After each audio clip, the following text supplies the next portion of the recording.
lobby. Let's all go to the lobby. Lobby. Let's all go to the lobby to get ourselves a treat. Hello, horror hounds, and welcome to Now Slain, an It Slays podcast production where we review the latest and greatest in the world of horror. I'm your humble host, Rowan. And I'm your foraged basket of corpse mushrooms, Mike. And we are back to maybe wipe the bad stench of Conjuring Last Rites out of our eyes with maybe possibly with two straight-to-streaming films this evening. We got a double feature. So first up, me and Mike are going to look at the remake Witchboard, and then I'm going to be joined by Gill and Straitjacket Talk member Kevin, and we are going to be discussing the Shudder original Night of the Reaper. So if you want to hear us talk about one and not the other, be sure to use the podcast chapters to navigate our discussion wherever you want to go. But first up, Witchboard, released September 16th, 2025, directly to VOD. Before we start, Mike, were you looking forward to Witchboard? Did you know about Witchboard? What's your experience with the Witchboard franchise? Okay, well, people with a long memory may remember that we did Witchboard. We didn't do Witchboard 1, right? We only did Witchboard 2. We did Witchboard 2. Yes, we did Witchboard 2 way back. Yeah, back in the day. It was back in the, shall we say, chaotic, technologically challenged days. That was like the mic on the headset days. Oh, it was. That was me sitting in my kitchen in my old apartment, because that was the closest place that I had to, like, a sittable desk. I remember the and fridge. It was oh my god, it was right next to my fridge, and every episode, which was like almost every week, you were like, your goddamn fridge, and I was like, I can't unplug my fridge like for hours at a time, especially since I have mental illness and I would forget it and like the next day go to eat and like literally all my food is run. I feel like that Witchboard 2 is also like maybe year 1, latest year 2, but I think it was like year 1. Oh, it was almost certainly year 1. Yeah. I feel like it might have been within the first 8 or 9 episodes, maybe. Yeah. It was good stuff. Yeah. So I just to recap, the Witchboard movies are kind of a guilty pleasure of mine. I mean, I say that I don't actually feel guilty pleasures. All my pleasures are pleasures. I don't feel bad about any of them. And nobody else should either. But like, as the culture is concerned, it would be considered a guilty pleasure. I know they're bad. I enjoy them. And I was super psyched that we were doing this episode, because I was extremely happy to see that they were remaking it. Okay, well, normally I would not be happy, but when you look at the director, right? Chuck Russell directed literally probably my favorite horror movie of all time, Nightmare on Elm Street 3: Dream Warriors. Yeah. You know I love that man. He directed The Blob. He directed The Mask. He actually has like an insane, for like 10 or 12 years, he just had the most insane filmography. So when I saw that he was like Scorpion King. Yes, yeah, he did The Scorpion King, which we love. Do we? I've never seen. Oh my god, all those movies are great. I mean they're not great. It's just like eye candy. You know, what's the plot? Who knows? Who cares? It's irrelevant. But yeah, so I was stoked. I was like, oh my god, a remake of a movie that I love by a director that I adore. So yeah, what about you? Were you like quivering with anticipation? Unlike you, because I'm sure you've seen the first Witchboard. I own the first Witchboard. I've never watched it. The Scream Factory? Yes, I do own the Scream Factory one. But I have, obviously, like you said, we reviewed the second one. I remember it being like, it wasn't a good movie, but it was like a fun time. It was just like those awesome kind of like direct to video 80s. Like you just love it. So, I had heard, I think me and Colton brought it up at our kind of like what's coming out this year at the beginning of the year. I believe we did talk about this, and Chuck Russell was already attached to it. So I was like, I'm very interested because of that. And I was getting kind of excited because I think it was like, I can't remember, like Bloody Disgusting or Dread Central or someone like like maybe last month or a couple months ago that kind of got like a festival viewing of it. We're pretty like pumped on it, and we're like, this is actually way better than anyone thought it was going to be. And so I was like, oh shit, like maybe this, I saw it was like gory and all this kind of stuff, and I was like, oh, okay. So I was like kind of excited for it. So I'm glad. Yeah, with that, we are going to go to the trailer before we find out, does this witchboard bring all the boys to the yard? It's a pendulum board. They were used for contact spirits. You think it's worth anything? We must journey back to she who carved this board. To stir its dark magic.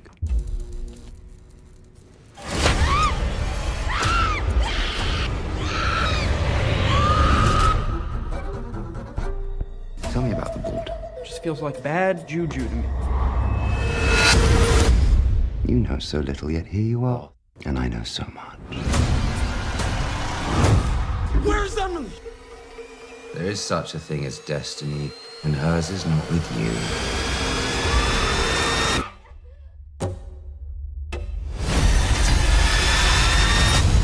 If you liked that, then you'll love this.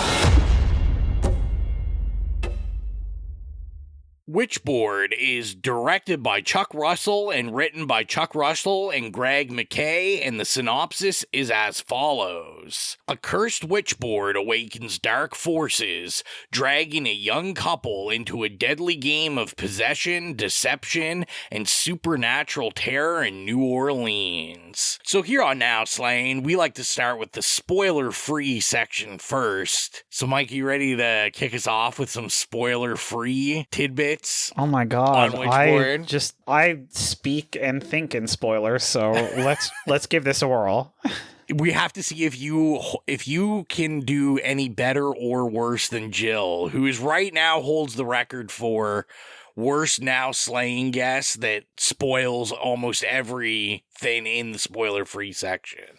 Okay, so I will start with something that is present in the first 45 seconds of the movie, and it's probably my favorite thing about the movie. Can we talk about the new witchboard? Yes. I'm very glad. I love a Ouija board. Love. But, like, I don't know. Ouija boards have been a little bit overdone in the last, like, 6 or 7 years, like, since the last couple witchboards. So I'm glad that they changed it up aesthetically because I thought it was beautiful. What were your thoughts on it? I definitely think that's kind of not a spoiler because it's on the poster, I think, the new thing. And yeah, I really like that. I think Ouija boards have, I made fun of it in the opening, but I got to say it again. Like, there's a Ouija board in every single one of these, like, Conjuring movies or Conjuring Universe movies. Yeah. Like, yeah, it's just kind of, like, played out now, where it's like, okay. And that kind of goes into something that I did enjoy and kind of reading about this also is that, like, Chuck Russell did a lot of research working on this. So, his thing was he was a fan of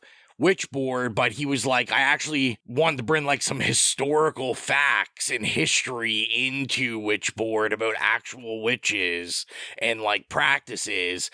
And so apparently this board is based off of a actual witch. I don't know if it's called a witch board, but what they would have used like in the time period of, France or whatever. Okay, that makes sense. Listen, I'm not like some occult expert, but I do dabble in it, and I have always enjoyed it ever since I was a kid. And, I've got like a bunch of books and stuff. And me, I like had a Ouija board, and I love, my tarot cards and crystals and all that. But I had never seen anything quite like this. I just thought it was beautiful. Like, it gagged me. Yeah, it was really I'm sure cool. he like riffed on it. I'm sure it's like not directly, because I feel like there was either he wrote the plot around the actual like symbols and stuff, which is quite possible if he did that much research, or he reworked the board to like work with the points that he wanted to do. I don't know. Maybe neither of those things. Maybe both. 100%. I'm sure it's a little bit of one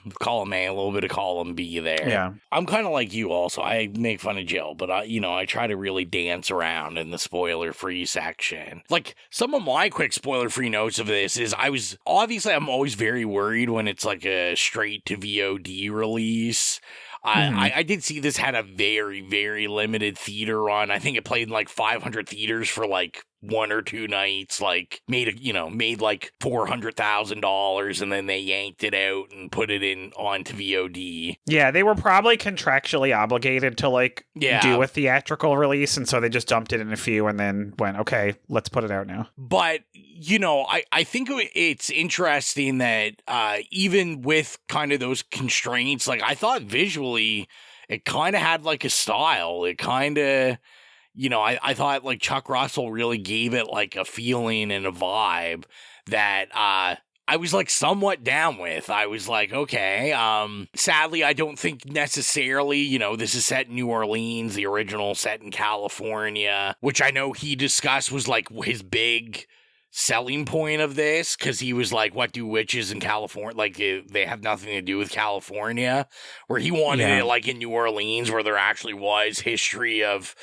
witches and, like voodoo and stuff like that. Of course, yeah. There was kind of this mystical aspect to the city. Unfortunately, I don't know if they really utilized New Orleans as well as they could. I have a theory. Yes, please do tell. And it's that they didn't shoot it there. Because how much of it do we actually see?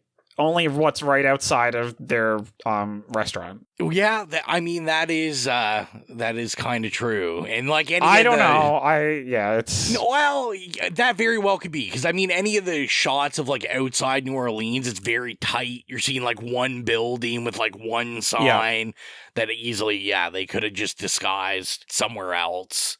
I was very surprised to see that the budget for this was $15 million, which we'll probably get into like a negative point where I'm like, that kind of upset me a little bit, because obviously I'm sure even in the spoiler section, we're going to have big conversations about CGI. This is like a CGI fest, and not a good one. This might be like Scorpion King level CGI. Like, I was just flabbergasted at $50 million, because I'm thinking about like all these micro budget, like 1 million, 2 million Blumhouse productions or A24 productions that are scary and are like effective and use practical effects. And then I was like, we kind of get this, and it's like just everything CGI and everything just doesn't look amazing. And you had a $15 million budget. Yeah, there's really no excuse. Yeah. Also, so I just looked it up. I was right. Guess where it was filmed? You're never gonna guess. Where? California? You are so far off. It's actually hilarious. Oh, really? Montreal.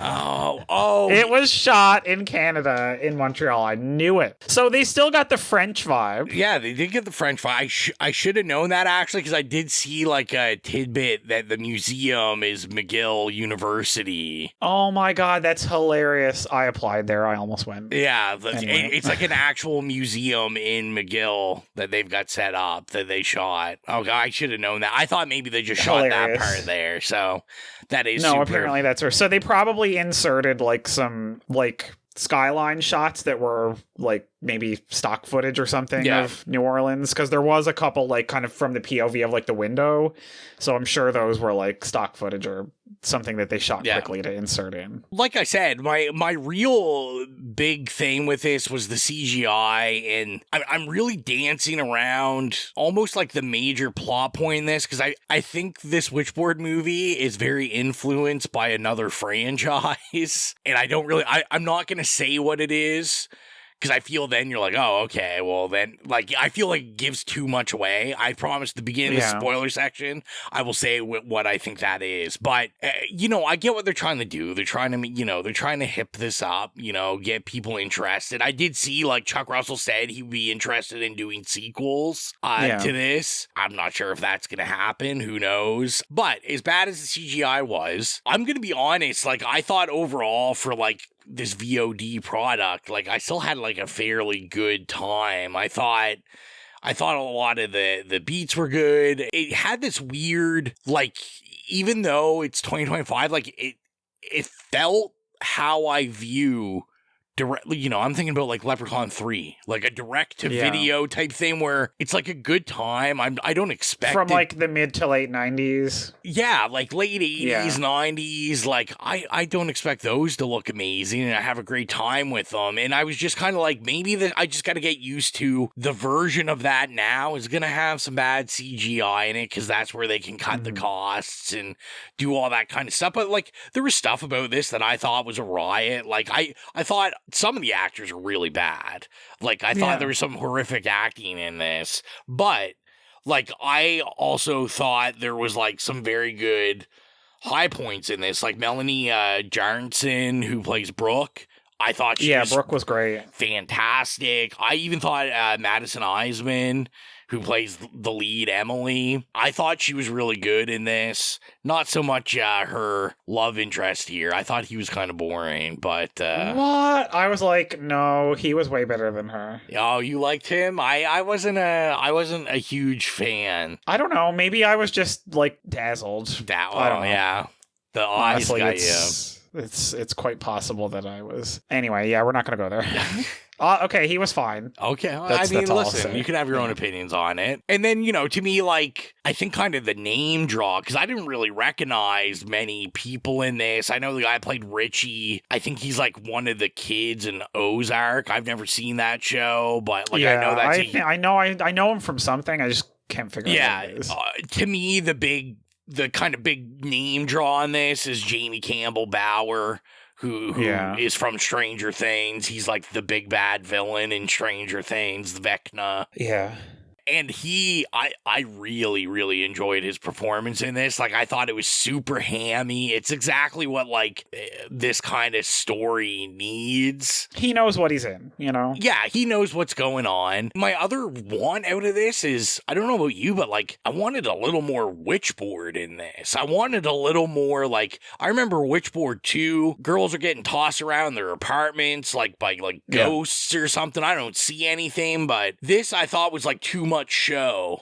It was too much of, like, I want to see, like, Emily get tossed around the room by nothing, and, like, I just wanted this more, I guess I wanted more like the old school Witchboard, like... Yeah, there was only really a few moments of, like, where the Witchboard was central. Yeah. In terms of, like, actually affecting the characters and stuff, whereas, like, I feel that it was more like a way to get the characters to converge together. It was more of like a plot device than an actual like aspect of the movie. I mean, I also I think the runtime I have a little issue with. I mean, this is like what, 10 minutes shy of 2 hours almost. Like, this needs to be it is. I was a bit shocked, 20. to be honest. And I felt like you could feel it towards the end, like kind of lagging, where it's like we could have wrapped this up way quicker, and I'm not really sure the purpose other than like the very ending where, like, we'll discuss. There's kind of almost like a right after the title at the end, there's like a post-credit scene or whatever. We can discuss that. And then my only other two real big non-spoilers is A, shout out to all the cat people. This is a cat movie for sure. So oh my God, love seeing it. And B, I was very surprised actually by the music. I was like, maybe this is where did the $15 million just go into Eric Clapton's pocket, or? That's one of my main notes was like that. I hated the score. Yeah. But I loved the actual, like, they actually managed to get, like, Patsy Cline is featured in it numerous times, and we know I love Patsy Cline. I was like, okay, work. Yeah, well, and that's what I was like, I was very surprised because it is so typical of these VOD movies today. It's just like, I got my best friend that is a rapper and he like made a song for, which, you know, they kind of do in this. There's like a rap song. I looked it up. I'm like, this guy, there's no way this guy's not. I'm pretty sure he's just like a SoundCloud rapper they found. But yeah, there's like actual like songs. I'm like, they had to pay real money to get these songs in this movie. Yeah. Which, like I said, it kind of makes me sad because then when I'm let down visually, I'm like, oh, I kind of wish they maybe had a stronger score and, you know, some better visuals, and then I wouldn't have cared so much about Cream playing, so. Yeah, I know. It was like, yeah, they were like, we're not even getting Eric Clapton. We're getting, like, Eric Clapton's side hoe. Yeah, and I was like, the score is literally dollar store Diamanda Gelas, like, just trying to, like, do the haunting wailing, and it's just, like, not working. Yeah, it was very uninspired. But you know what? They gave it the old college try. That's right. But yeah, no, I rambled a bit. Give a couple more of your spoiler-free thoughts on this one. Okay, so I have thoughts about, you were talking about the aesthetic. Yeah. Like, I didn't hate it, but I kept thinking, unfortunately, I kept, like, flashing back to Witchboard 2, which also had, like, no budget, I feel, but I loved the aesthetic of it more. Like, it felt like it had that gauzy kind of, like, it had like a very blowing in the air, a filter. vibe. Yeah. And I looked it up and I was like, I mean, it makes sense because, of course, because it was 1992, or 32, I think. It was still shot on film, whereas this, it doesn't say in the IMDb, so I assume it was just shot on digital, which is why, I mean, I'm sorry, there's almost nothing you can do sometimes when you have, like, a low budget and you're shooting on digital to make it look good.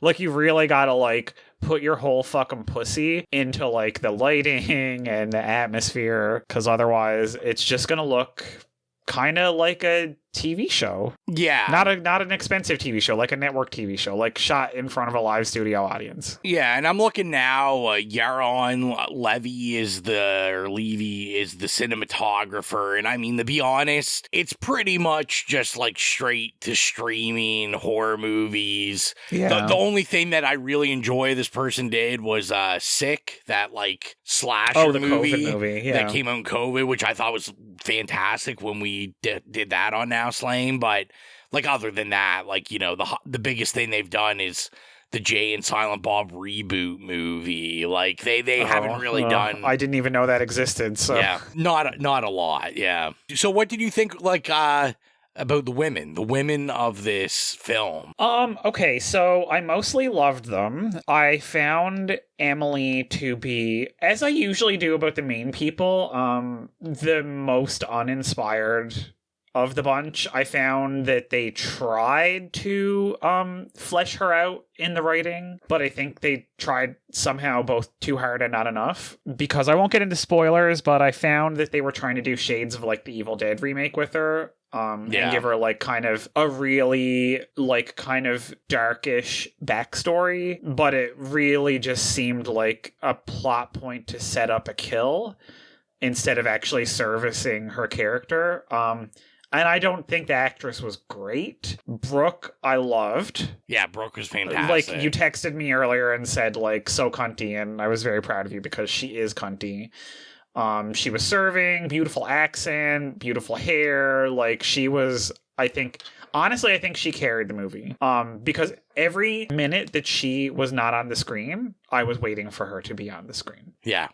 And the girl who played the witch, I cannot remember what the witch's name is now. It is Naga.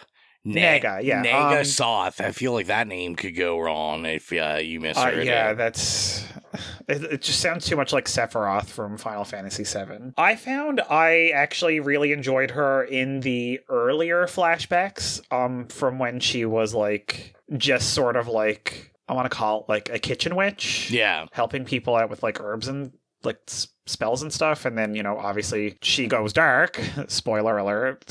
I won't say anything else about it, but I found that when she's the like kind of scary witch, I mean, you see her at the very beginning, like it's the opening scene of the movie, which by the way I actually thought was really good. I just wasn't inspired by that at all. I thought the character didn't look great, and like she was just fine. But I found her very charming and lovely as the like pre-fall version of herself, if that makes sense. No, I 100% get it. And like you said, we can get more into the spoiler section with that. Well, with that, why don't we, there's a lot of this that we're just dancing around because we don't want to spoil it. Even the minute things kind of weave into the storyline where, like, if we say it, we're going to spoil it. So what we'll do is we need to know, Mike, would you recommend this for people to stream? Like, should they be rushing to go stream this? I would not say rush to go stream it. It was pretty underwhelming. A lot of people probably find it really bad, but I found that it did have a charm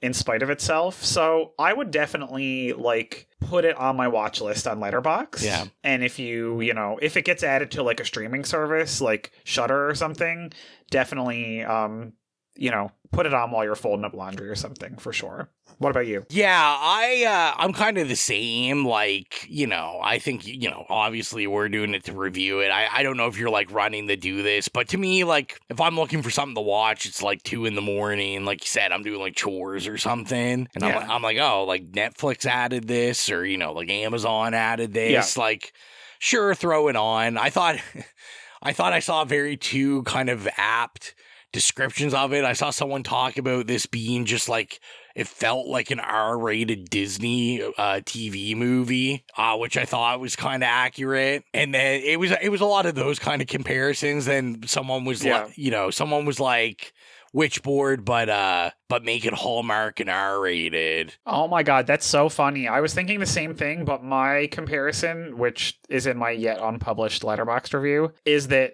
it's like a Cinemax movie. Yeah, I feel like everyone has these rips. I saw someone say something about the CW, like it was given CW. It feels like CW, but like if they allowed you to put some like killing and gore in it. Yeah, exactly. I don't think there's any actual nudity. Like there's some fucking, but so with that, I mean, 2 of the lightest recommend possible. Yeah, I've seen worse movies this year, but I've seen a lot better. Yeah, exactly. So with that, let's cut on over to the spoiler section.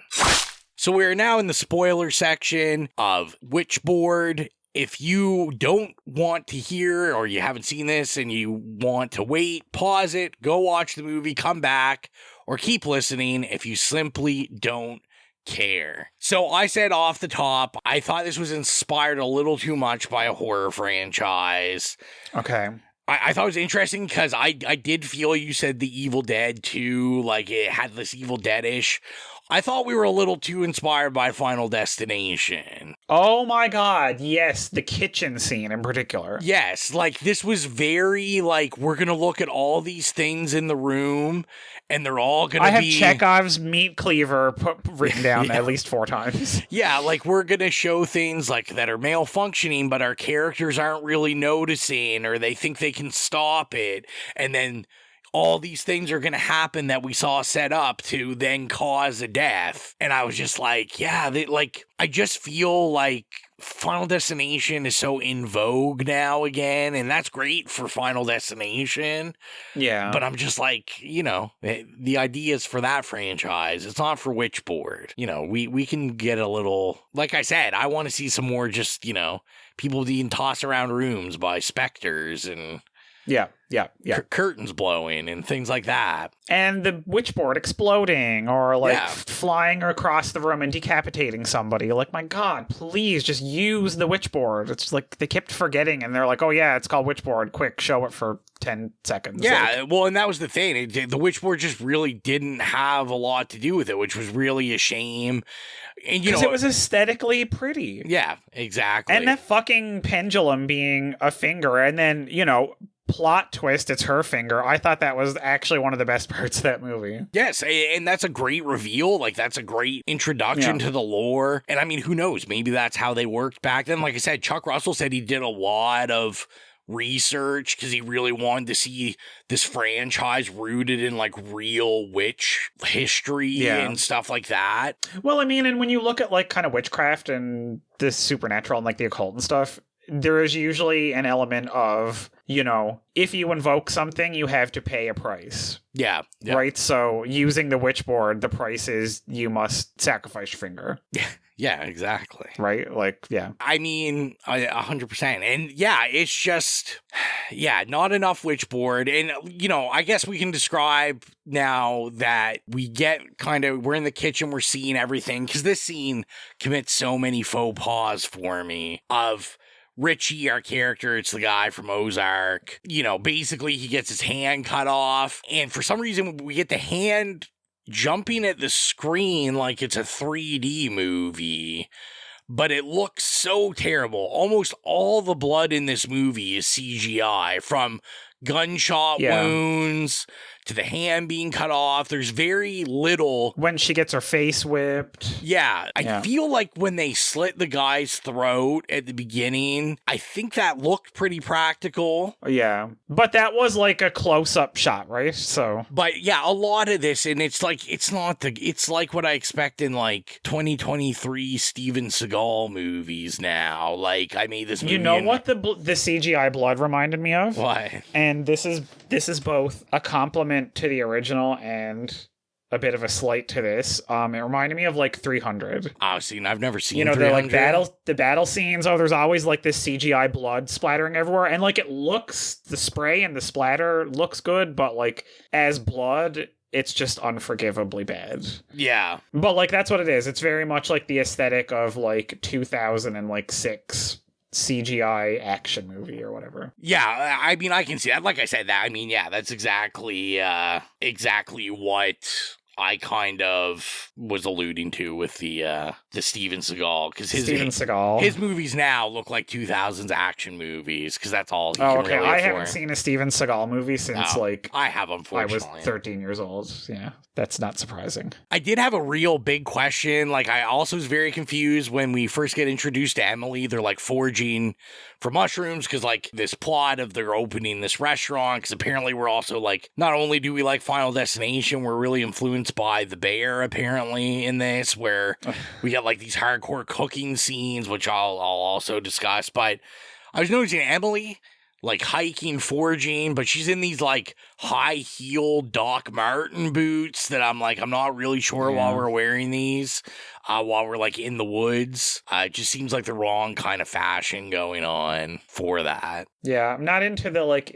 I mean, listen, if you're gonna be foraging and getting like local fresh ingredients, like you gotta be fucking practical, girl, and this ain't practical.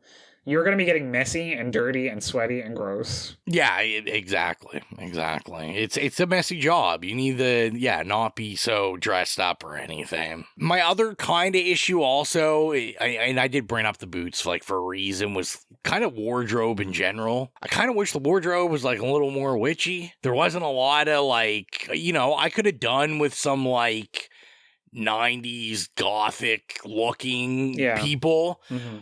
But, like, I thought it was, like, a real disappointment. Brooke should have had, like, a little flavor. But even, like, Alexander Batiste, I guess. Which, you know, Batiste is, like, the generic French name you put in the horror movie. Yeah. But, like, I was like, he should be dripping in I Just Came Out of The Crow. I was like, this guy should be like emo. Like, I thought, I was like, it just it's a little too modern feeling for me. And I was like, it's just not giving me the witchy too, like, vibes. Clean and, oh my God, like, I don't know.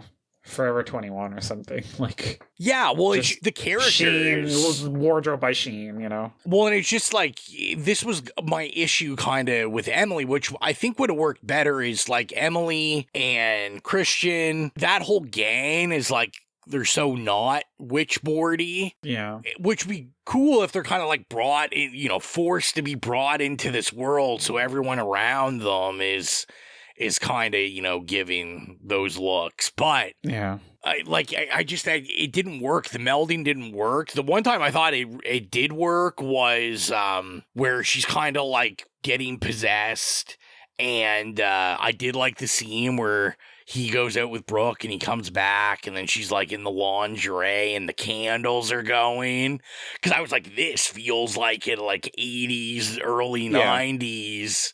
Like, this is Witchboard. I'm like, this is what I'm expecting. She needs some, like, Fredericks of Hollywood high-waisted panties, yeah. Yeah, I was like, it's kind of almost got that, like, erotic thriller, gothic, like, feel to it. And I'm like, okay, like, here we go. This is, like, actually kind of looking and getting interesting. But whenever Chuck Russell sets this stuff up, and I'm like, okay, he just pulls you right out of it and then takes you to something real sterile and just, like, not attractive looking. Like, it's just, it doesn't look good. Yeah, which is weird because, like, a lot of his movies do have a, like, visual aesthetic. Yeah. But I don't know. I think it falls prey to the, like, digital CGI low budget.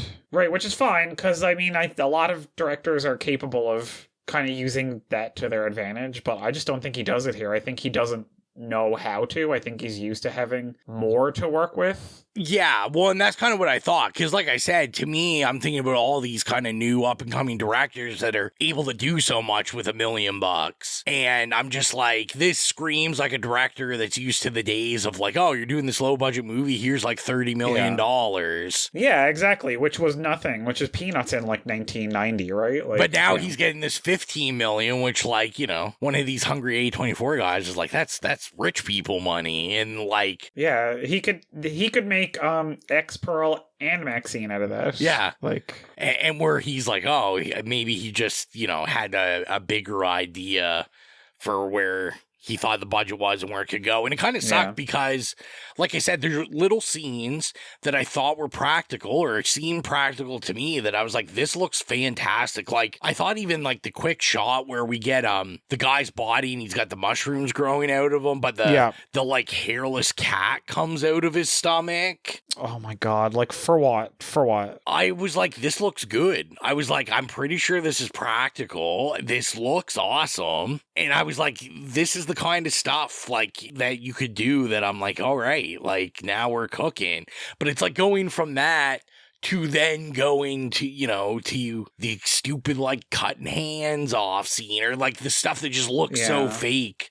It just, the CGI every time takes you out of the scene for a second and it's like really jarring. Yeah, it's like, I really wanted to like the like massacre fucking psychedelic mushroom scene, but again, I mean, I guess in a way it was practical because all they're doing is just like throwing each other around and stuff, and then it's like, oh look, here's a 20 seconds worth of CG blood to actually make it look like violence is happening. Well, and even with that, like, you know, I kind of liked it where it's like, you know, especially in the back of the house, we've got like the woman in the kitchen, she's freaking out, and he, you know, it's kind of got that smile thing going where he's creeping, you know, he's smiling very creepy, and she's like, why are you looking like that? And I'm like, oh yeah, this is kind of cool, and you know, they're doing this filter or you're on mushroom effect, but then it's like, yeah, then he takes his skin off, and it's the worst looking skeleton, CGI skeleton, and I'm like, well, that's stupid. It's just that promise of that scene where I'm like, okay,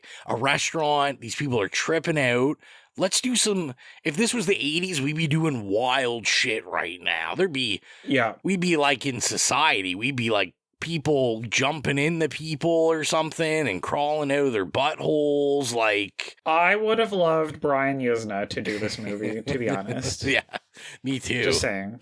But yeah, it's just like scenes like that where it's like, no, we're actually just going to end it with like, you know, a couple people being stabbed with bad blood. Yeah, I think they could have taken another couple passes at the script, maybe. Like you said, it was a little bit long, so I feel like they could have tightened some stuff up and maybe, I don't know, use their imaginations a little bit more. God, go out and like get some magic mushrooms and take a whack, like third or fourth whack at the script.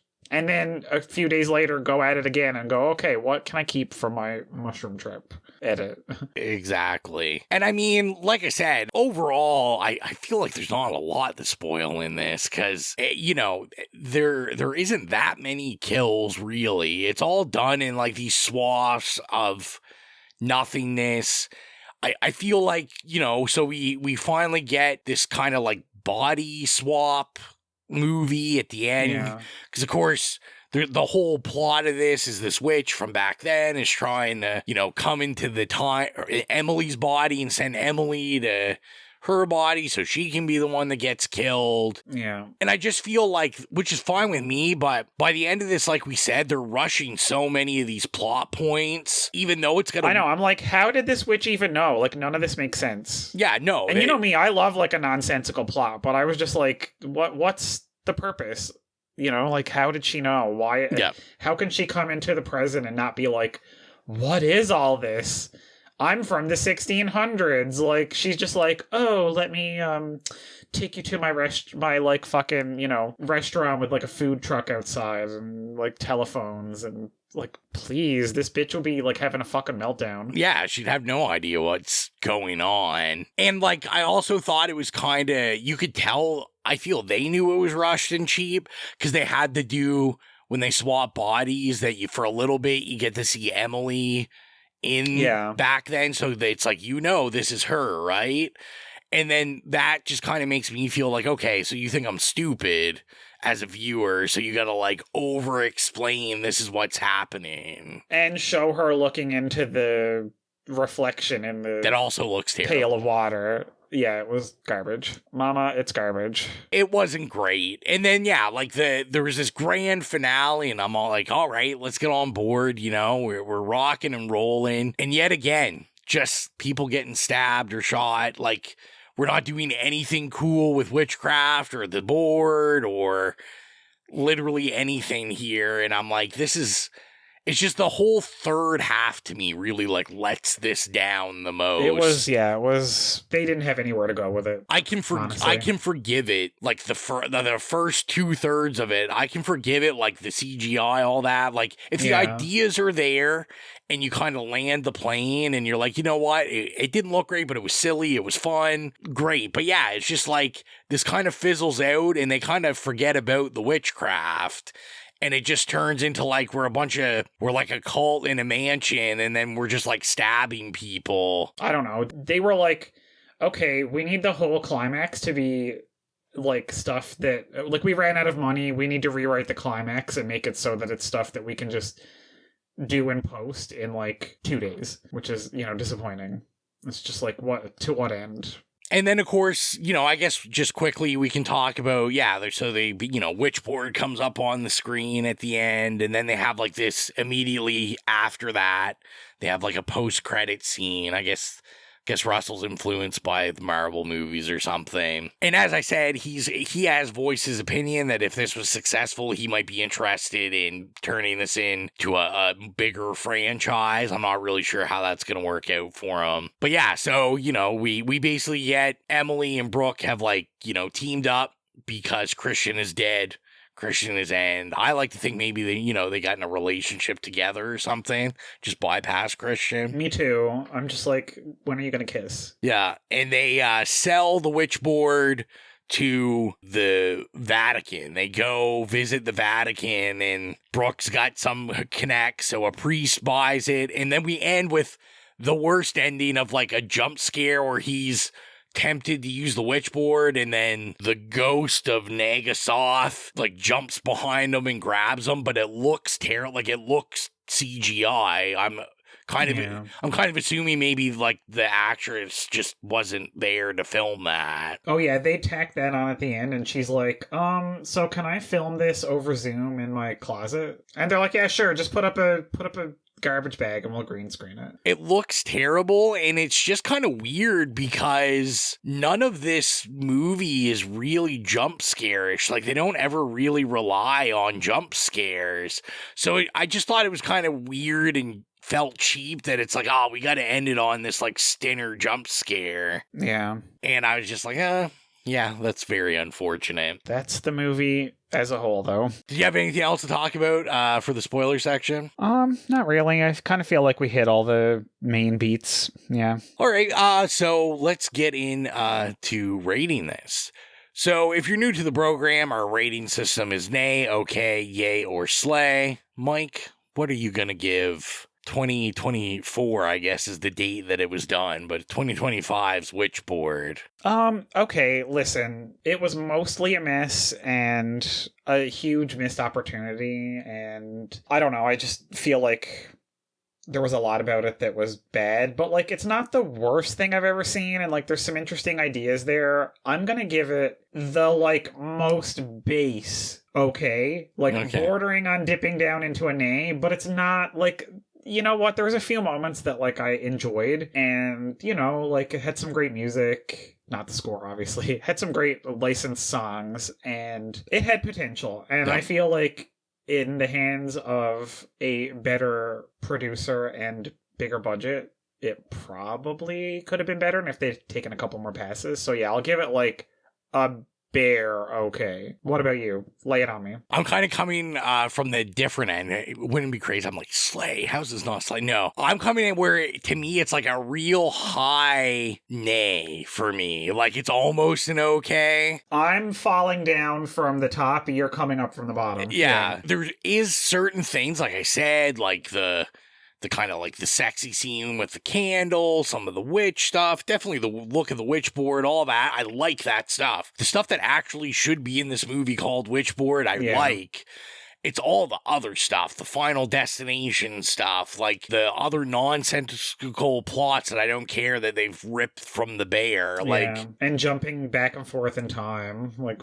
Yeah, that wasn't fantastic. To me, I would rather you make this short, strong, and successful with this New Orleans Witchboard movie, and then maybe if you get enough, you know, eyes on it, say, hey, we're going to do a sequel, but it's going to be like a prequel where it's all going to be set back in time. And like, like Ginger Snaps 3, Yeah, like I would definitely be interested in something like that, but...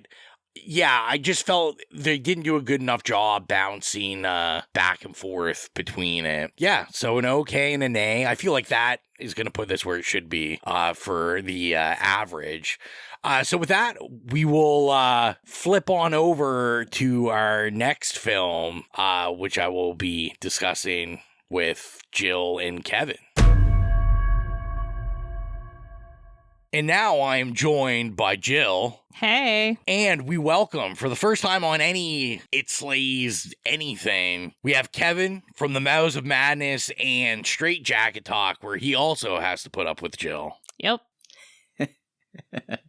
Hey, everyone. Thank you for having me on. Yeah. I appreciate it. We're always excited for someone new. So now we're getting ready to talk about Night of the Reaper, which was released September 19th, 2025, directly to Shudder. So let's start off with, did you guys know about Night of the Reaper beforehand? Are you familiar with Brandon Christensen at all? Like, do you have any experience in this world here of Brandon or Night of the Reaper? We'll start with you, Kevin. Yeah, so it's funny. Literally yesterday, I was on Instagram, and it seemed like everybody was talking about Night of the Reaper, and I had never heard of it before. And then I went on Letterboxd, and it was like everybody was reviewing this movie. Then I had a friend reach out to me and say, hey, I just saw this movie called Night of the Reaper, and I think you would really enjoy it. It's up your alley. So I was like, okay, I got to check this movie out.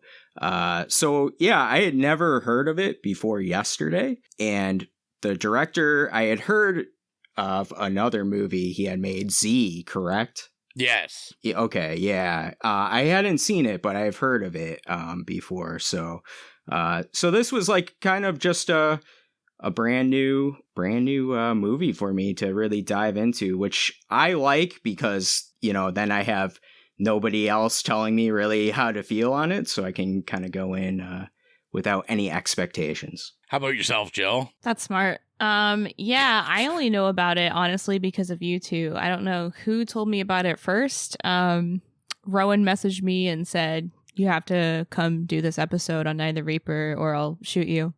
And I was like, geez, okay, I'll do it. And then Kevin messaged me in our group chat for Straitjacket Talk. Messaged us, I guess, me and Nathan. And I think you expressed that we should watch it because you really liked it. And I was like, oh, well, you should come on over to the podcast. So we're making it work. So yeah, I had no idea about anything until you guys told me. I'm not familiar with Brandon Christensen. Haven't seen any of his movies, I don't think. So yeah, this is all new to me. Rowan, I know you're probably excited for it or something. Yeah, so I remember seeing the trailer when it came out, and I guess I'm going to also use this as, like, I feel like ethical for some reason with the podcast, so I do need to be, like, ethical in this section to say, like, so he put out a movie called The Puppet Man for Shudder, and I've talked about it before, but, like, in Canada, we don't get the Blu-rays for Shudder. We only get DVDs unless you want to, like, import the Blu-ray. So I'm usually not a DVD guy, but I support Shudder, so I buy them all in DVD. It's kind of cool because I feel a little retro doing it. And anyway, so I had bought The Puppet Man, not knowing anything about it, not knowing who made it, and literally, months after I bought it, 3 o'clock in the morning, I'm like, let me pop this in and watch it. And absolutely loved it, and I was like, who is this director or whatever, and I saw who directed it, and I think I made a post on Instagram just about buying it and how I really liked it, and Brandon had commented on it. So I will say, like, ahead of time that, like, I have had contact with Brandon, so... Oh, flex. Just so, like, I could be tainted. That's what I'm saying. I did let him know. I'm like, listen, I'll give my, like, honest opinion about it. I haven't seen it yet. But, yeah, I feel like I gotta let people know that maybe, like, I'm looking at through it a different lens than other people. But I was a big fan of The Puppet Man. I'd heard of his other movies. I actually still haven't seen his other movies. I ended up picking them all up, but I just haven't got to watching them yet. But, I also feel a little home country pride. He is from Calgary. He's a Canadian boy.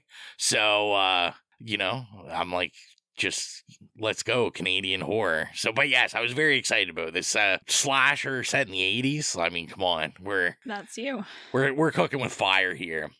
So, does this slasher just bang, as I would normally say? Is it a banger? First, let's kick it into the trailer, and then we'll be back with the synopsis and our spoiler-free thoughts.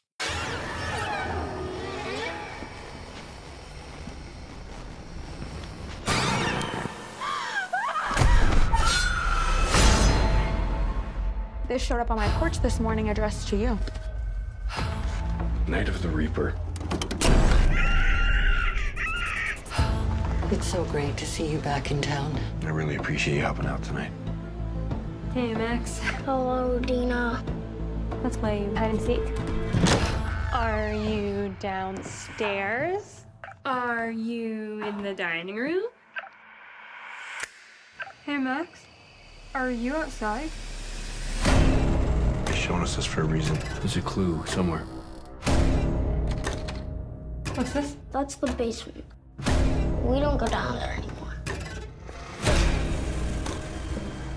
Now it's freaking me out. Max? Yeah, that place can give me the creeps. Kiddo? Are you messing with me? None of this is a coincidence, Butch. Not today.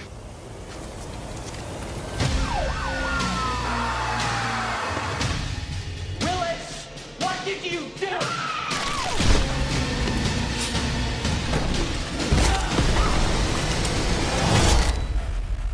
Night of the Reaper, huh? Kinda catchy. Night of the Reaper is directed by Brandon Christensen and written by Brandon Christensen and Ryan Christensen, and the synopsis is as follows. College student Dina visits home and is roped into babysitting. The local sheriff is mailed a piece of evidence and is led on a scavenger hunt to reveal the killer of another babysitter. So here on Now Slaying, we like to start off these with our spoiler-free thoughts. Jill, let's start with you. What do you think? Try. You should save me for last because you know I'm going to spoil something. Well, that's why we always start with you, right? The audience already knows. The listeners are expecting this. If I don't give them what they want, which is What Gill the people trying want. so hard not to spoil it. Yeah, so for me, the beginning of the movie, like before the title card comes up, was the most enticing part of the movie, and it really grabbed my attention. It reminded me of like those classic like 80s slashers, like Prom Night, When a Stranger Calls, like Scream, a little bit more contemporary. It just really brought me to that headspace, and I really liked the acting the most in that scene as well, and it just set up the vibe of the opening. So when I put this on, I was like, okay, this is great. The music, I feel other was than the a vibe. end, you can talk about it because they actually released this scene as promo. Like, this has been out for months now. This opening scene. Okay, should we wait to talk about it? Well, Or maybe I wasn't gonna. Yeah, it's you, right? So we know you're like, this is the story. So Dude. But yeah, the music was really good, and there was this nostalgic kind of feeling. I think it was aesthetically pleasing. I think Brandon Christensen definitely has like his own style, where it's a movie set in like the 70s, 80s, like, you know, it's retro and nostalgic, but at the same time, I kept forgetting that because it looked like so modern at the same time. It just felt like, I don't know, like a present kind of piece. Did you guys feel that way? I thought it was pretty good for the 80s route. Like, I thought the clothes, the sets were pretty spot on. I mean, I guess if you're talking about, you know, I don't think other than maybe like those opening credits, I feel like a lot of directors would try to give it some sort of filter or something. Like, you see a lot of that where they like want it to look like a VHS tape playing or something like that. It kind of enjoyed it being clean, especially where we're mixing, different mediums in this so that you can kind of get in and out of those kind of zones. And it doesn't surprise me that it looks pretty clean. I do know his background is a commercial director before he like started doing films. I mean, I'm sure he probably still does commercial stuff. So like, it looking clean doesn't really necessarily surprise me, but it didn't throw me off or anything. I still got that 80s vibe in it. Yeah, it's definitely not a criticism or a detriment. I was just thinking, okay, this is like, he has a certain type of style, and this is the style, and that's one of the things I did like about the movie. I thought the 80s aesthetic actually was done pretty well. And actually, Rowan, I thought there was maybe not a like a filter or a sheen on the video necessarily, but I felt like the colors were like a little cool, or just, not vivid like a more modern horror movie tries to do anyways with some of their retro kind of looks. So I liked it. I appreciated that. And I gotta say that first house right in the open is such an 80s / early 90s house that I was like, okay, I'm here. My friends had this house. So I was sold on it. Yeah, well, that's funny because I kind of had the same note about the sheriff's house, where I actually thought the layout of the sheriff's house, if you look at it coming up the stairs, I was like, I think this is almost the identical layout of the Myers house in Halloween. Like, the windows in the same place. Like, the doors are kind of in the same place. So I'm very curious if, the houses in those kind of iconic slashers are inspiration for that. I mean, obviously, if you're just dealing with the 80s and stuff. Yeah, for sure. And I think it was probably done for a reason. Yeah, well, and I was going to say, the kind of build on what Gill was saying, because obviously we'll get more into it in the spoiler section of, like, that opening scene, which I had in my notes, like, even in the spoiler-free section, is this might be the best opening scene that I've seen in a horror movie this year, at least. I was, like, so ready to rock and roll. Pat Benatar, I mean, I'm like, let's go, who I believe also Canadian. I was like, let's get it. But yeah, just that, but like, just kind of these callbacks to like not just slasher movies, but like 80 movies in general. Like obviously a lot of like risky business going on in here, like the dancing by yourself, just to like the iconic 80s song. But I was just like, the vibe is so heavy in this. I thought Summer H. Hallwell, who plays Emily in that opening scene, was so fantastic. People are probably familiar with her. She's from The Cult of Chucky and The Curse of Chucky. She was 8 years old in those. Like that was kind of her first acting gig.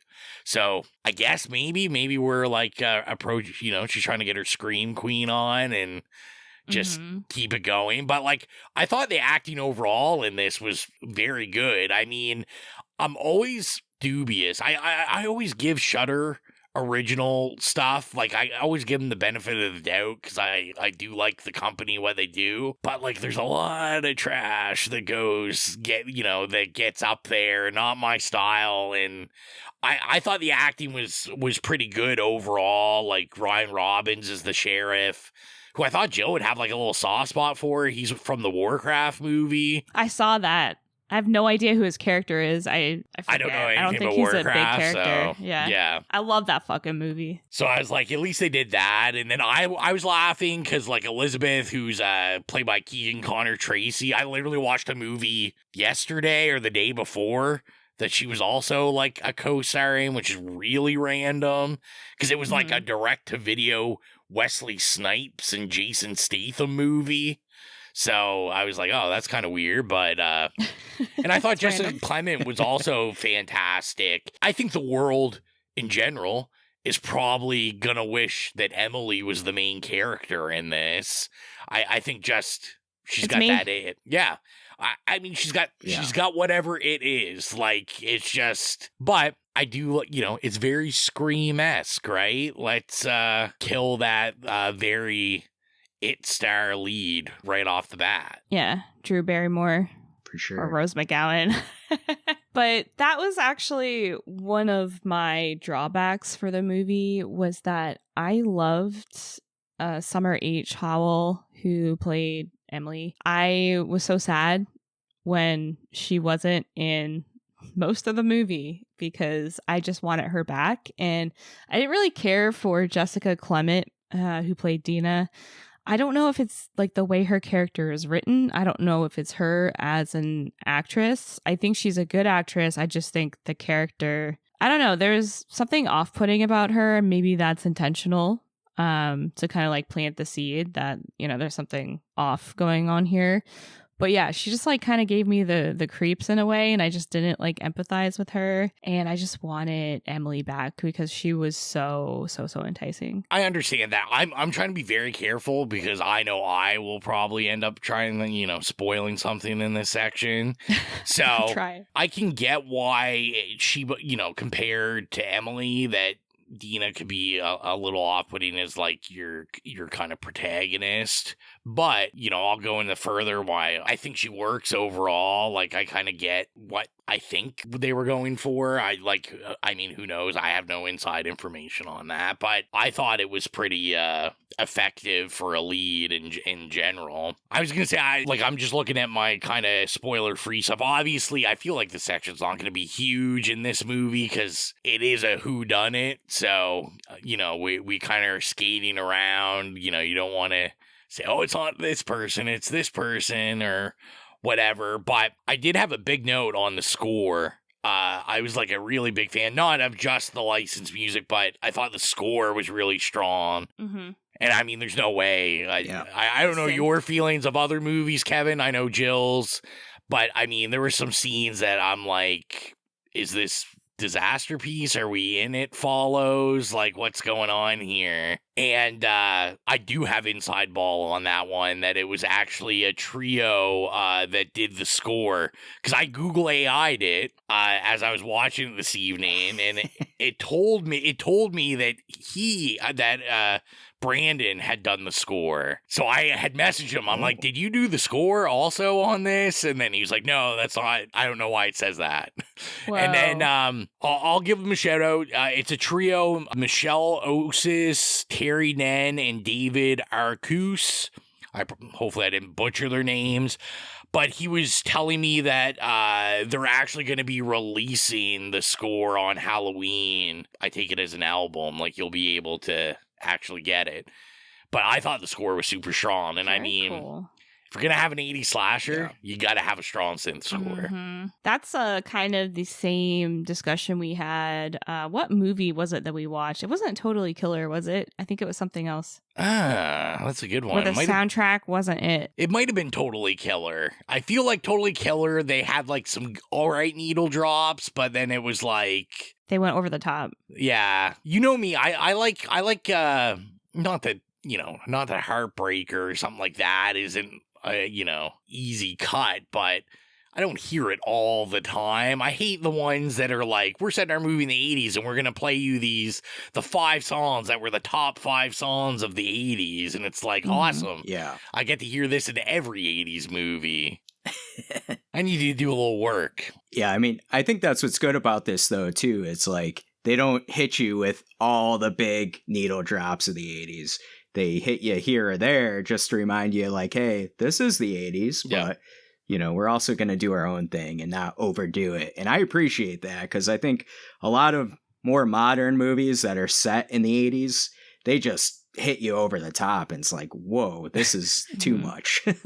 Oh, yeah, you're right. You're right. I remember what it was. It wasn't Totally Killer. It was Fear Street. Fear Street, yes. That's what it was. Yes, yeah. Well, and Fear Street also had that, awful sin where they were playing music that came out years after the movie was set, and I can't abide by that. That's a big no-no.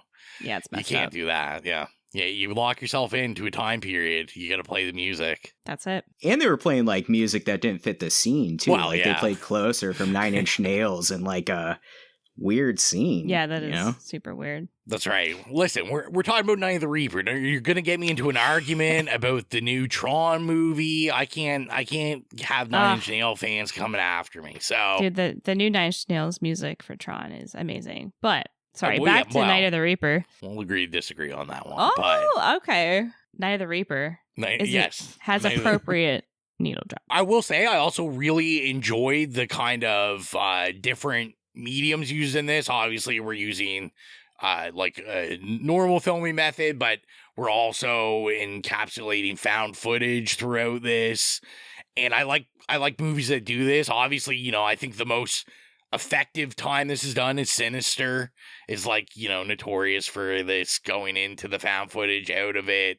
Mm-hmm. And I thought it was used pretty well in this, and I really enjoyed that aspect of it. I like the design for the slasher also. Yeah, I also really like the found footage aspect of it, because it then is 2 types of movies. Like, it's your slasher whodunit, but it's also that found footage, which is like pretty popular since like the 2000s probably. But it's cool to see both of them just like blended like that. And speaking of your Fear Street connection, I felt like the costume design of the killer was very Fear Street 1994-esque too.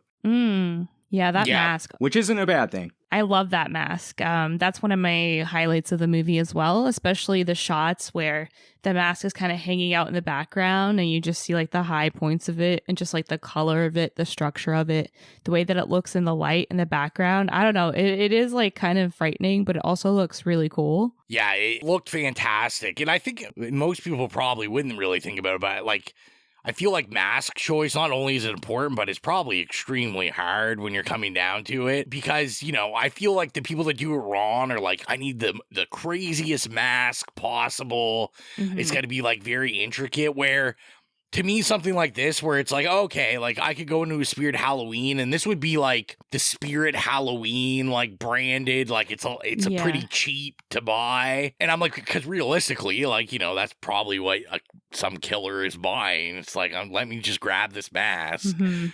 And to me, I'm like, yeah, those are the scariest, when you got very minimal to work with. I'm sure there's some, some deep psychological thing in there. I remember reading about, like, Michael Myers' mask being so effective because you're able to, like, see your face in his because it's like a blank slate. I mean, obviously this one's not necessarily a blank slate, but it's pretty basic. It's Reaper-esque, I guess, so it ties into that, like, the title and the Reaper. So, well, do you guys have any more spoiler-free thoughts? Or are you comfortable? Maybe we transition. I feel like, those bad movies where I'm like, should we just slip into something a little more comfortable? Or, Yeah. Do you have anything, Kevin? Yeah, I mean, I think, the only real point, like, I was going to make is kind of off of everything you have said. I really found this to be kind of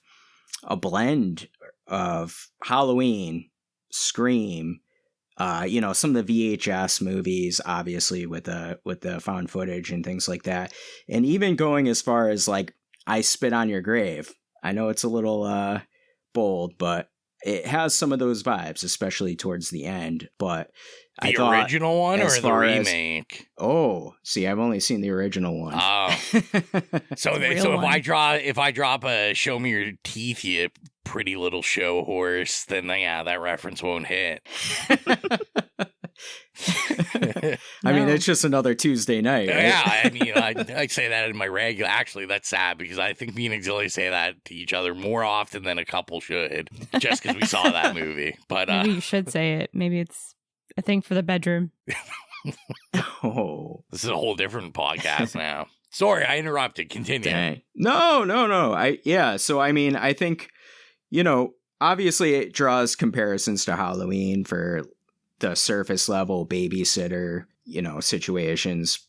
But I think also like the atmosphere, the small town, the tension that it builds up, because this isn't like an over the top gory slasher. So I think it just draws on some of that. And like Rowan, you had said the music, I know it's not very Halloween music, but I found it very Carpenter-esque with the synth. Yes, very, very. And that's why, like I said, when I had looked it up and I had to message him because I was really excited because I'm like, oh, this is. So, I might have, I have no real influence, but, it's like, hopefully you work with these three people again, please. Like, this is.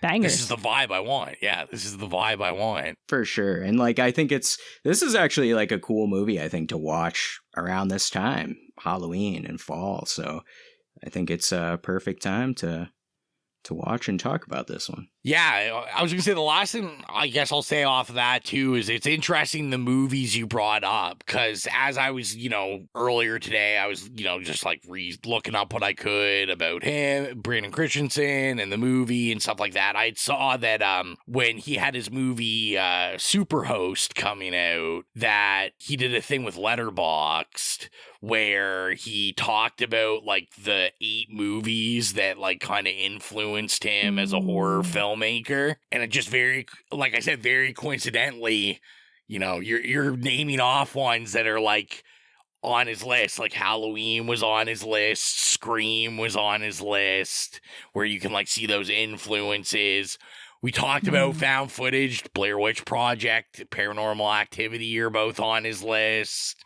Cool. I was like, so I can definitely see that that kind of vibe. Definitely. Obviously a big Stephen King head, because I saw that It and Pet Sematary and The Shining all on the list. Okay. Not that Stephen King would approve of The Shining, but it's close enough. Let's get past that.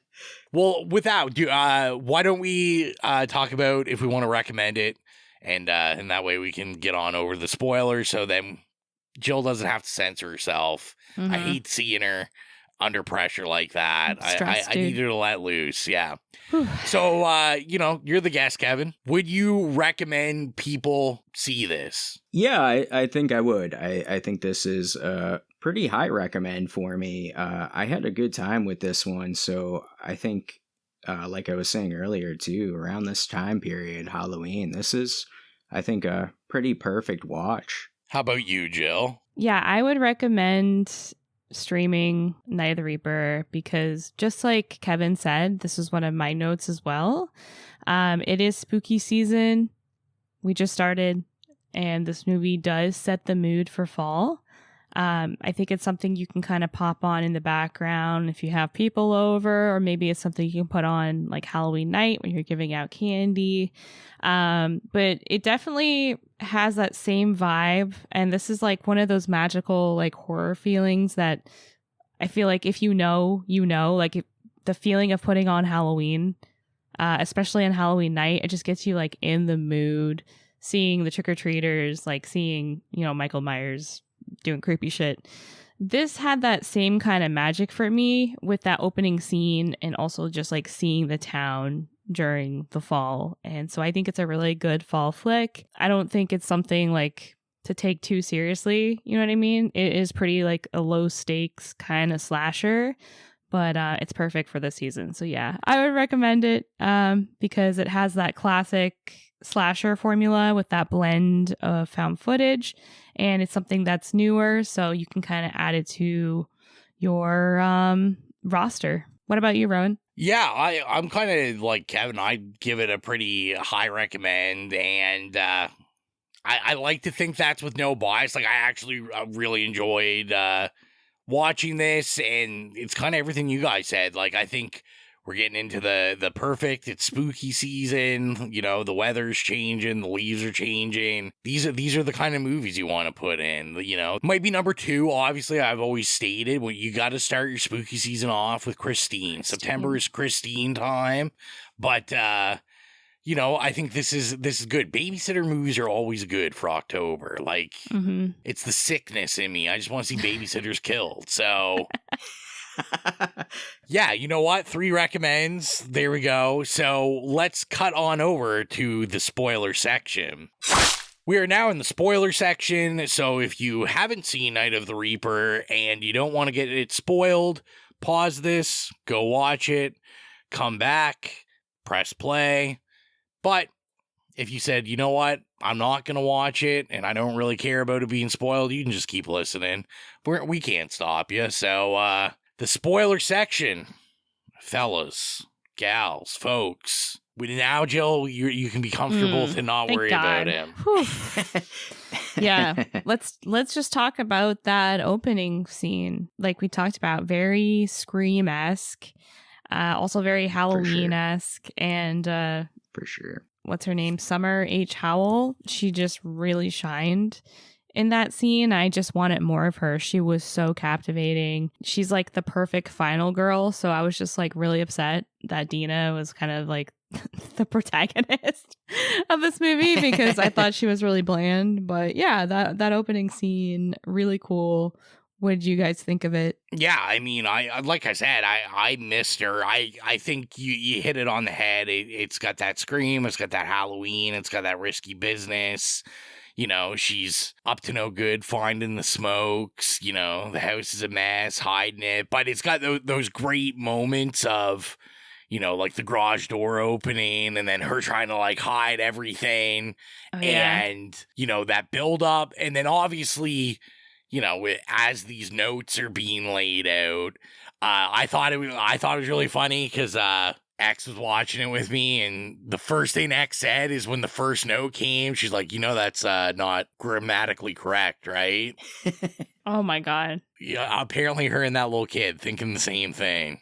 But, I just thought the notes were really effective. I liked the pictures strung out in the hallway. For some reason, give me a little Skinamarink vibes.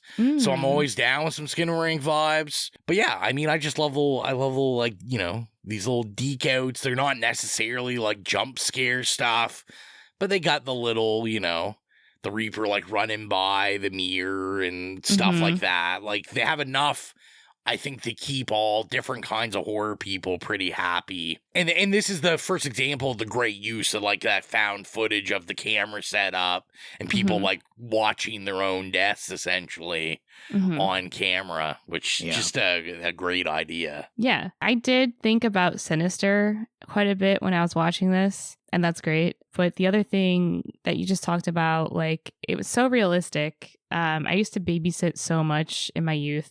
And I do the same thing. Like, you go to someone else's house, you have some snacks, and you like hide the garbage like in the trash can, so they don't know that you're like eating, and you just like let loose. And then when they get home, you have to act like, you know, a pious angel.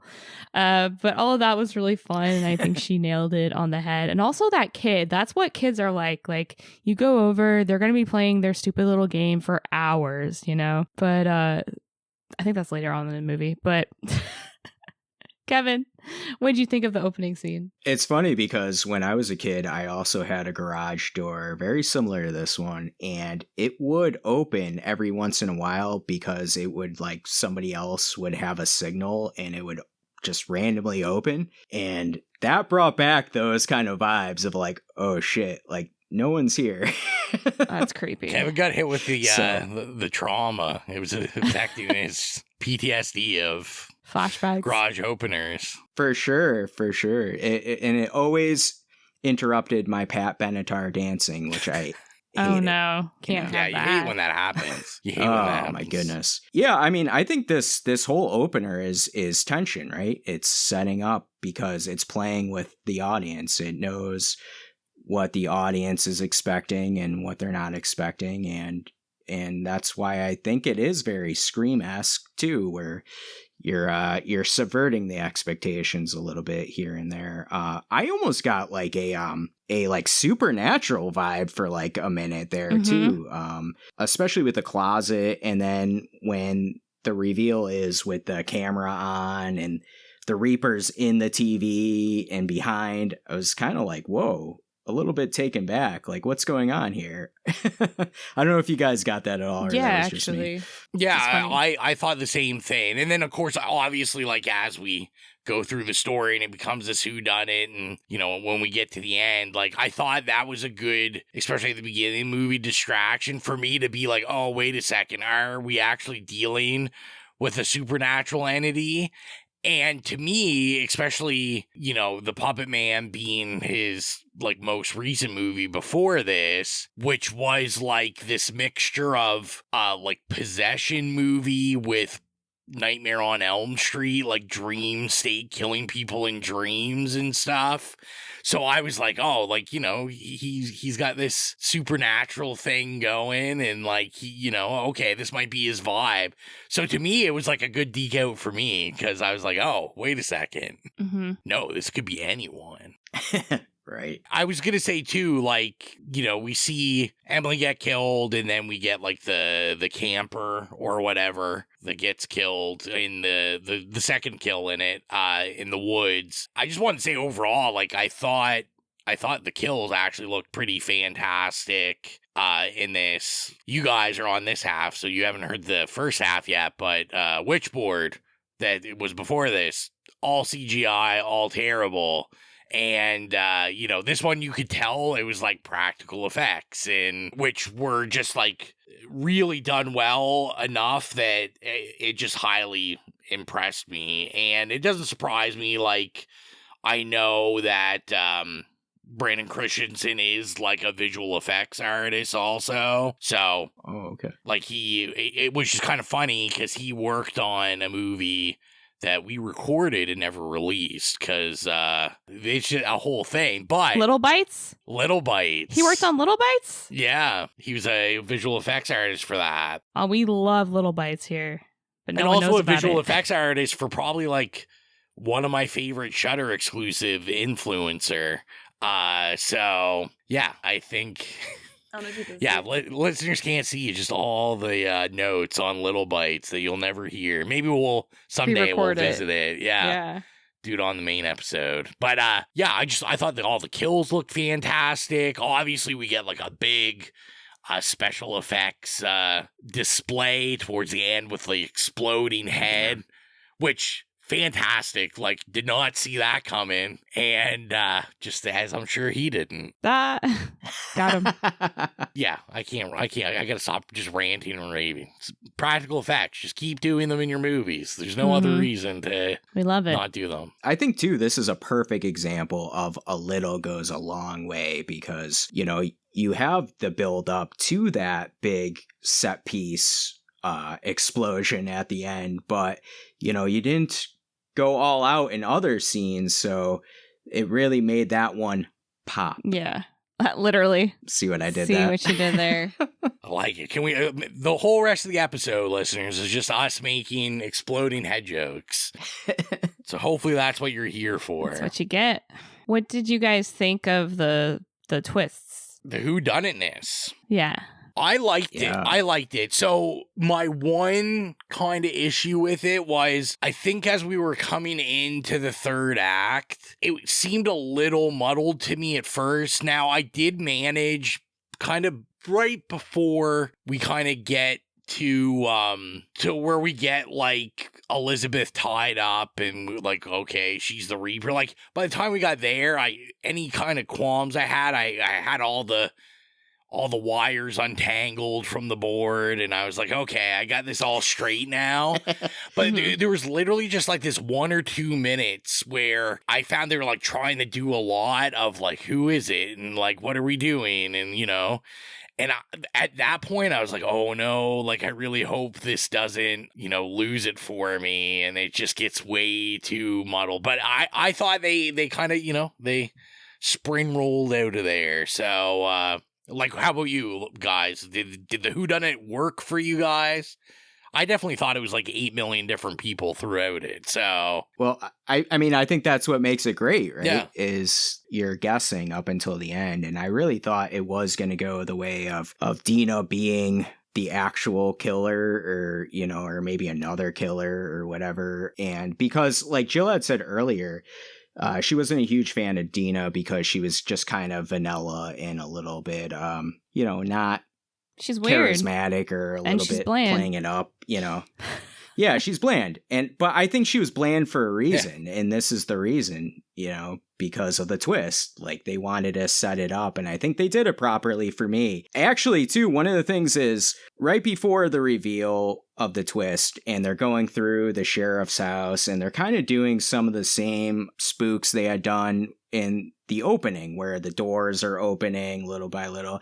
And I was kind of being like, oh man, like we're getting more of the same. But that was the hook into the twist, because they wanted that from the audience, being like, okay, I've seen this before, and we're just going to go into the ending, and nope, boom. And this also gets me to like what I had said earlier about the I spit on your grave vibes. This almost becomes a separate kind of movie at the end. It becomes a revenge story, which I thought was really cool. Yeah. Jill, how about you? What were your thoughts? I don't think it worked as well for me. This is where the movie kind of falls off for me. Not really the ending per se. It's just Dina in general. Just like I couldn't like get over that hump. Brandon, you cannot tease us with Emily in the beginning with that scene and then give us Dina for the rest of the movie.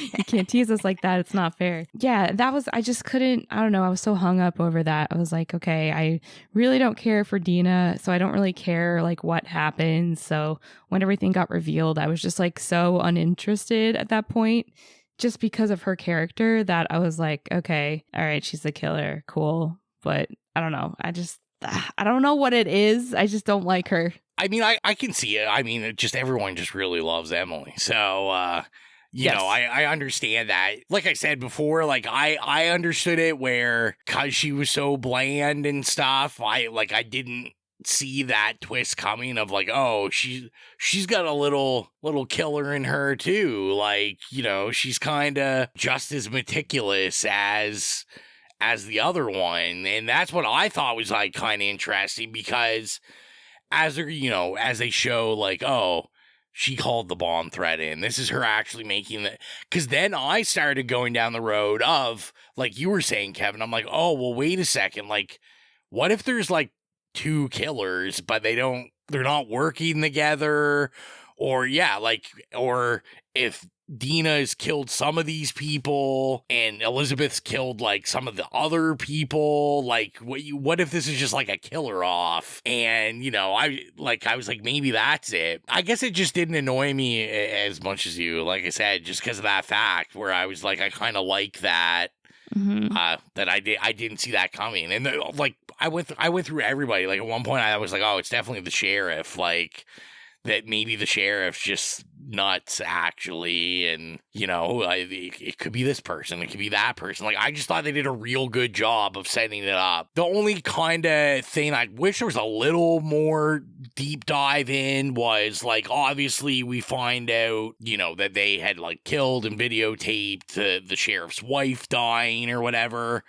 And I guess I didn't really understand, like, so they made the car crash, but, like, I don't really know why necessarily. Mm-hmm. So that kind of bugged me, where I'm like, okay, we don't really know why that was the first kill, it seems. Why did they target her?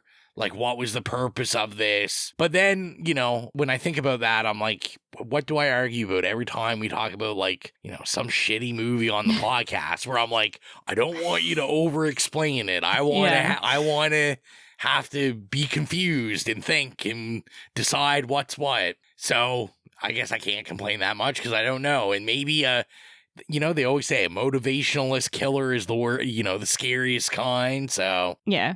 We had a similar For sure. conversation the other night when me and Kevin were talking about the black phone. Oh, yes. And how it's, like, scarier when you don't know who the killer is and they're, like, they don't have much of a background. I mean, that's why most of the greats work, right? Is obviously, Sure.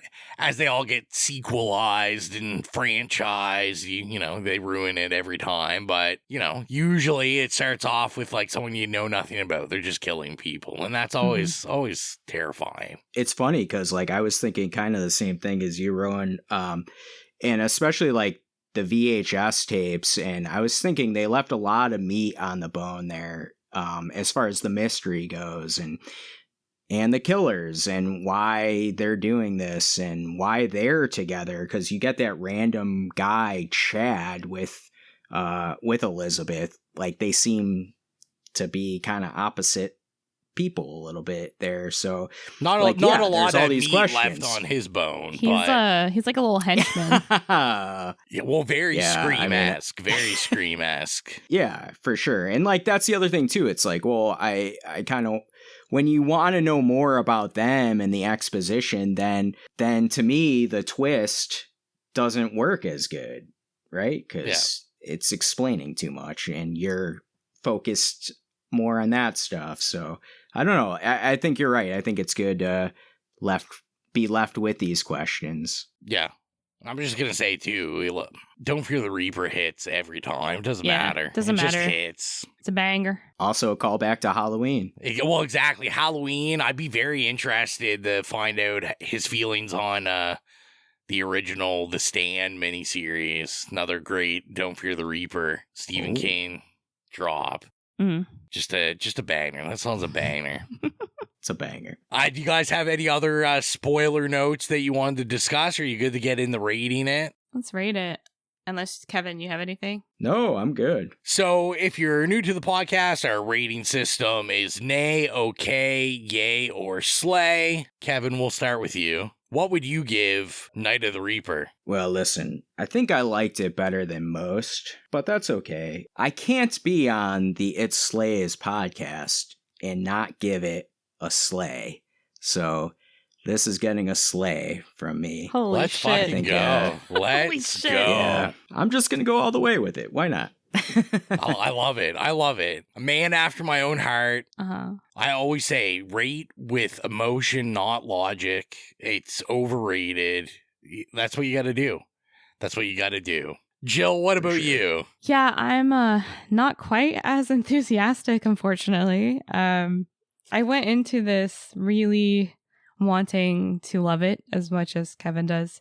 And I did have a good time and I did like it, but it's just going to have to be an okay for me for now because, like I said, I was really interested in the beginning because of Emily's character. And then when Dina came around, it was all about her. I don't know. I just didn't care anymore. And the stakes were very low for me. And I don't know. It's not what I thought I was going to get. But I was really excited for this movie. And I definitely want to check out more from Brandon Christensen. So yep, it's an okay for me. Oh, also I just wanted to say the soundtrack fucks. The look of the mask is really good.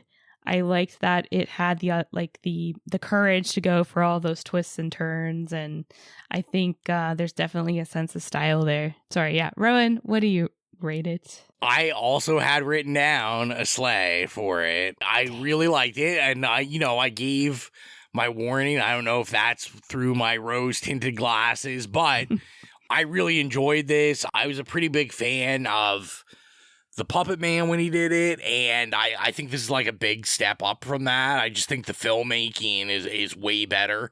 One thing we didn't talk about that was like my favorite filmmaking scene out of this is before we have the twists and turns, when we have Dina like really frightened on the phone, like she's calling the cops, and we do like the camera pan where she's looking past the fridge, then it comes back to her, then we're looking in the hallway, then it comes back to her, and the camera is like so tight with her movements. And I was like, man, this is just like, I've watched a lot of Shudder stuff, and I'm like, this is just like on another level. I just really liked it, and it's we give these kind of sleighs out every once in a while. Like, I'm not, if you talk to me, I'm not going to be like, yeah, it's better than The Shining or like something like that, but to me, like, this is, I'm going to watch this a bunch of other times. I'm going to buy it when it comes out. I think it's already automatically going to get added to like my yearly Halloween watch. Like, I like the vibes. I like everything it's doing. I think it's like,